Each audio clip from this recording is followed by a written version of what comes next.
Welcome to CoreLogic's update on housing market conditions for October 2018, brought to you by onthehouse.com.au.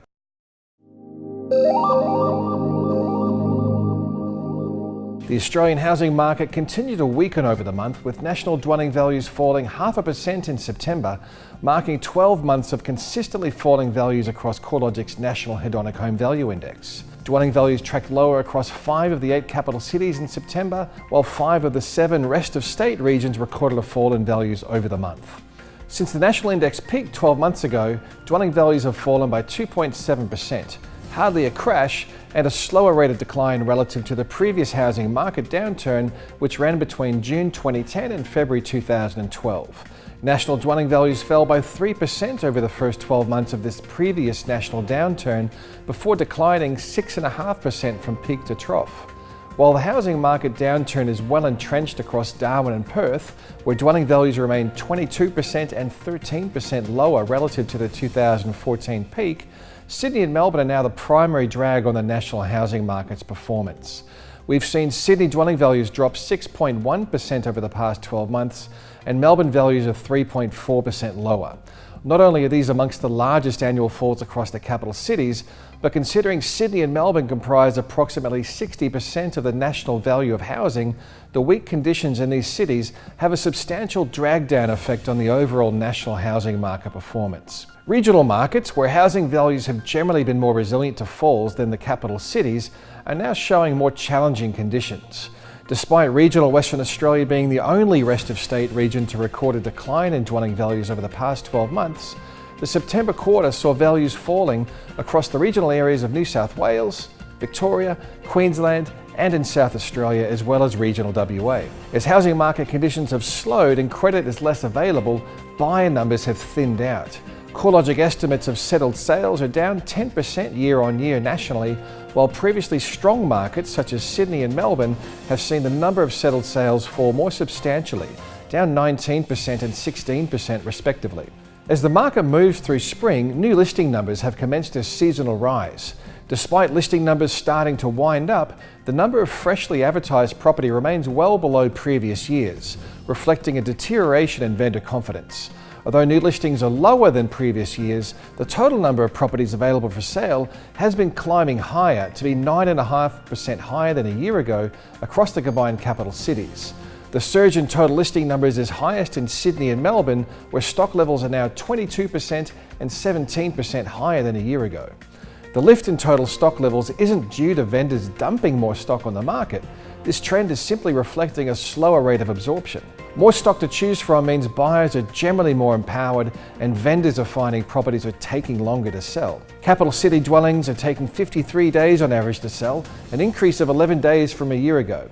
Vendors are having to discount their asking prices by a larger margin as well, with the initial asking price reducing by an average of 6.5% before selling. The Brisbane housing market remains in positive growth territory, with dwelling values reaching a new record high in September. Despite the consistent capital gains, the pace of growth has slowed over the past 12 months. A year ago, dwelling values were rising at the annual pace of 2.9%, and the rate of growth has since slowed to just 0.8% over the 12 months ending September 2018. House values and unit values have recorded a similar annual growth rate. However, unit values remain 10.5% below their 2008 high. The previously weak conditions across the unit market were due to high supply levels across the inner city areas of the capital city.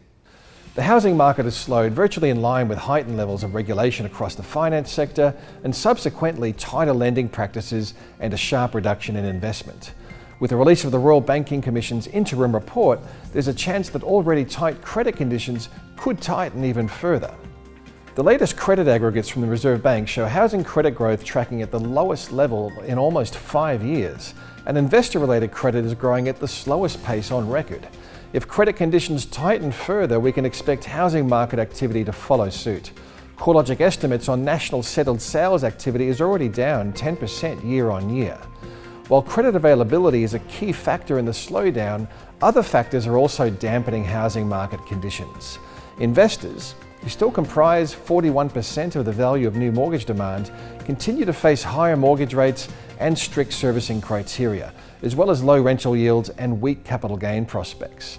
Changes to taxation policies related to housing, if we do see a change of government at the next federal election, could also weigh on investor sentiment. Changes to demand-side factors are also evident. Nationally, the rate of net overseas migration was down almost 9% over the 12 months to March 2018. That's detracting from housing demand. The slowdown is being most felt in New South Wales, with a reduction of 13,100 net overseas migrants over the 12-month period. Interstate migration trends are also having an impact on the housing market. In New South Wales, the rate of net interstate migration outflow is the highest since March 2009, and net interstate migration into Victoria has been easing since reaching a peak back in March 2017. The net result of fewer overseas migrants and less interstate migration is the lowest annual rate of population growth in these states since 2015. The primary beneficiary from interstate migration-fueled housing demand is Queensland, where the number of residents moving from other states is at the highest level since 2007. Against a slowdown in housing demand is higher levels of housing supply. A record high number of dwellings are under construction across Victoria and South Australia, while residential construction is only slightly off a record high in New South Wales. With such a substantial pipeline of housing stock in the wings, at a time when credit has become less available, investment and foreign buying activity has fallen materially, and population growth is trending lower, this could create some headwinds for the market. There may be some challenges in absorbing newly built housing stock, especially those dwellings targeted specifically towards investors. While the housing risk profile is heightened, economic conditions remain healthy and mortgage rates are set to remain low into 2020. Labour markets have strengthened with solid jobs growth, unemployment is continuing to trend lower, and underemployment recently reached the lowest level since 2014. If labour market conditions remain firm, we should see wages growth continue to trend higher from a record low base, supporting further improvements in housing affordability and debt reduction. Although mortgage rates edged higher in September, the cost of housing debt remains at levels not seen since the 1960s. Low mortgage rates should help to support housing demand and keep a floor under housing prices. With dwelling values recording modest falls or growth rates slowing, housing affordability is improving, which should see first home buyers become more active in the housing market, helping to offset the reduction in investment activity. As the market moves through spring, we're likely to see heightened stock levels providing more choice for buyers. Buyers are back in the driver's seat with plenty of stock to choose from, little in the way of urgency, and plenty of leverage at the negotiation table. Vendors will need to be realistic about their pricing expectations and ensure they're marketing their property as best as possible to attract the deepest pool of buyers. With so much uncertainty in the marketplace, it's even more important than normal to stay up to date with housing market conditions, as well as the key drivers and challenges impacting on trends. You can access all our latest research and statistics at www.corelogic.com.au.